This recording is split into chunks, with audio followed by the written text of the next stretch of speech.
لو الجو حر كده وعايزين حاجة ترطب عليكم يبقى هو ده الحل. تشيز كيك الجيلي سهل وسريع وكريمي ومكوناته مش كتير، وكمان هنعمله من غير لا بيض ولا فرن. وقبل ما ابدا الفيديو ما تنسوش تعملوا لايك وفولو عشان تشوفوا كل جديد.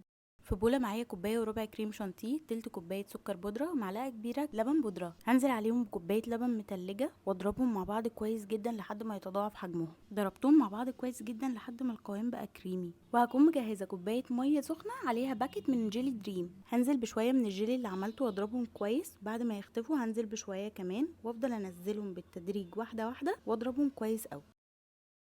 بعد ما خلصت كمية الجيلي هنزل ب8 مثلثات جبنة او معلقتين كبار جبنة كريمي، وهضربهم كويس لحد ما الكريمة تكون تقيلة بالشكل ده. هجيب القالب وانزل بالبسكوت المطحون، كنت قايله لكم طريقته في فيديو تشيز كيك المانجا، هحط لكم اللينك في الديسكريبشن او في الكومنتات. بعد ما فردت البسكوت هنزل بالكريمة واحاول اساوي الوش كويس.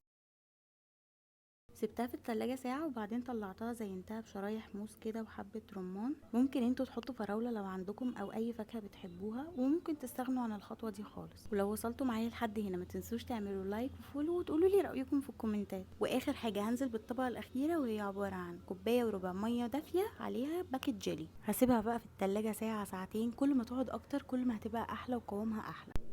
انا هنا طلعتها بعد ساعة واحدة بس، قوامها ممتاز بصوا. والطعم مش قادره اوصف لكم، لذيذه بشكل مش هتعرفوا توقفوا اكل. وبس كده، بالهنا والشفا.